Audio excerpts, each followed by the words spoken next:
Welcome back to part 2 using these Dentcraft dollies. If you missed part 1, check out last week's video where we repaired the kind of outer door frame on the front door of this repair, and in this video today we're going to take a look at a slightly different process but still using these to help us with the dent removal on the rear door where it's just kind of blown out the frame a little bit. So we'll run the camera across, remind ourselves what we're doing for part 2, and then take you through a different demonstration in terms of removing the dent and really kind of how to use these Dentcraft dollies to push that frame back in. So stay tuned.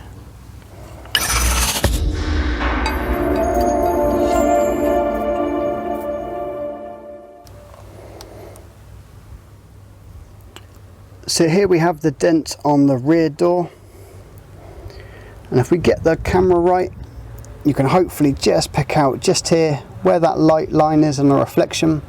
It's kind of blown the frame out this way. So this being the inner frame of the door, and as that dent has pushed in, it's created or sort of pushed out the metal this way, so the frame is just slightly bowed out here.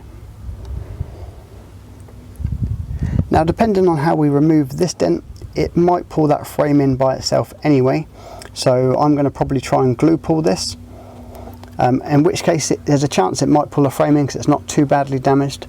But what I would use is a dent dolly to knock the frame this way, and what that's going to do is make sure that I'm releasing some of the tension out of this low spot here. So I'm pushing the metal, this is to do with metal flow, I'm pushing that metal, that edge back in towards the dent, and just by pushing that frame in I'm likely to reduce the size of that dent anyway, just in that kind of process of making that metal move. And now with the line board set up, we get a better look at that distortion. We can see the low spot that's here where the lines splay out, and then just here where it appears high, it's more of an illusion from that panel being in, but it makes those lines sort of group together. And then just on this corner is where it's slightly blown the frame out. Now I've set up my board and my wedge to just sort of double check what's in there, and I can only get to about here because on the inside of the frame you can see we've got this kind of a couple of inches gap where it's really thin, and a bit too thin to get a tool in. So in part 1 we looked at the different shape of the dollies.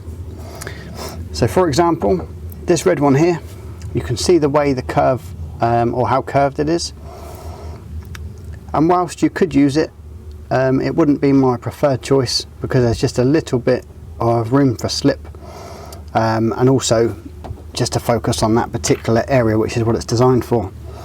So for this I would potentially use either the yellow, which gives me a little bit less of a curve, or perhaps even the flat blue, because as you'll see in this panel the curve goes this way and the dent dolly is either flat or curves the other way. So by having two curves that come like that, obviously the point is the point where it's going to hit and cause that impact. So I'll probably use this flat dolly just to push some of the frame and just some of the metal this way, and because there's a low here where it's where that panel's pushed in, I'm just looking to push the metal that's blown out this way back into where it should be to give me enough metal to work with. So we'll give it a gentle couple of taps on the side here just to start pushing this metal up. But before I start, I'll probably give that just a little glue pull just to see what I can pull out before tapping in that frame.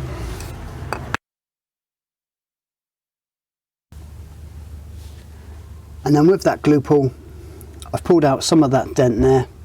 I've just got the slight low ridge, which is what's going to be, or where the metal's held in by the frame being out. So I think a couple of taps along this side with that dolly, and I can just feel it as well. When you run your finger down, you can just feel it starts to curve out a little bit. So I'm going to tap it in this way, and what that's going to do is push the metal this way, which will bring the low out towards us. And there will be a bit of tapping around. Quite often with this process, it's very easy to tap it a bit too much, create a slight high, or even just where I've glue pulled it, it's slightly high now. So there will certainly be a bit of tapping around with a hammer and knockdown, and also probably a little bit with my blending hammer just to finish it off.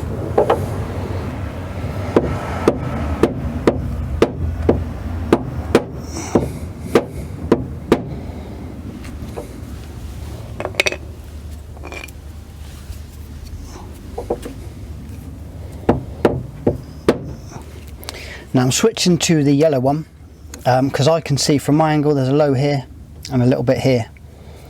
So that yellow one with the slight curve is just going to focus my the impact or the force I create with the hammer into a smaller, like a smaller area.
So looking across this rear door frame now,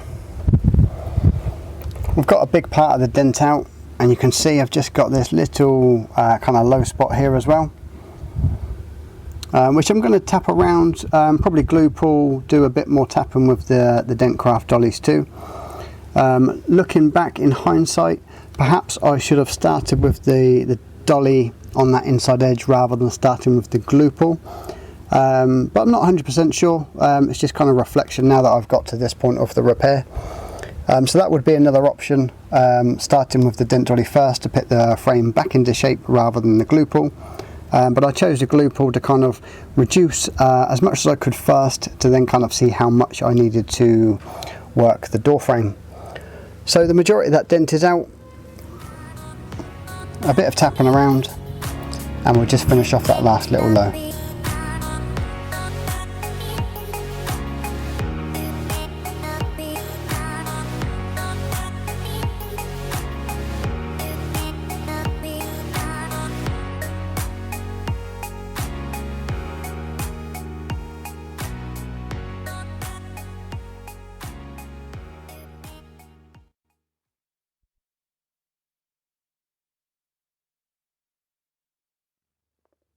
So I've glue pulled some of that low spot out, which was just here, and then I've come back to tapping it with the dolly, and hopefully you can see in the angle with the lines. I've now raised this section of the panel by pushing this metal this way. So I'm still trying to fight that low right on the edge. There's a limit to what the glue pull can do, or what I can do with the glue pull.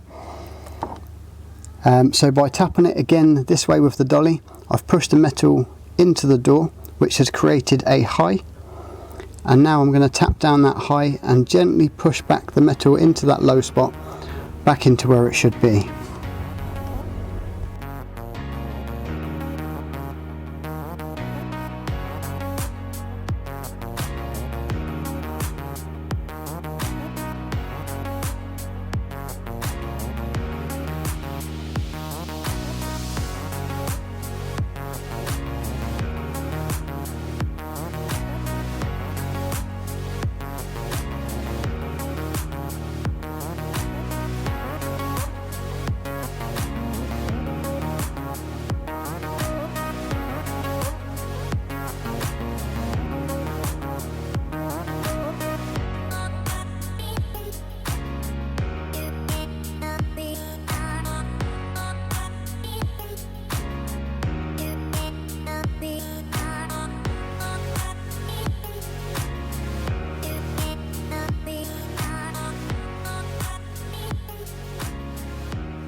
So now at the end of part 2, we've now repaired the rear door as well and got that frame or both frames back to where they should be. So there's a little bit of glue pulling, a bit of tapping down, a little bit of blending and some work with these dent dollies. But with both repairs, I haven't got behind them at all with the usual kind of bars and rods from working from the inside. Both repairs done pretty much from the outside in terms of, like I say, glue pulling, tapping and blending, and then hopefully showing a couple of examples of how you can use these. Now these are great little tools to have, not particularly expensive. They're certainly not everyday tools, but nice to have in your toolbox because when you can use them, they are handy and do speed up your repair time, particularly on roofs and rails and kind of like the edges of panels. So great to pick up. Hopefully the video kind of just shows a couple of examples of how they can be used in practice on both door frames pushing in and door frames pushing out. But as always, if you haven't already, don't forget you can subscribe to our channel, stay up to date with the latest releases on any videos that we do. And also, if you've enjoyed the video, which I hope you have, don't forget to give us a thumbs up, give us that like, and do ask your questions below or leave any kind of comments below, and we'll take a look and come back to you as well. So I'm Tom with Learn PDR Online, and as always, thank you for watching.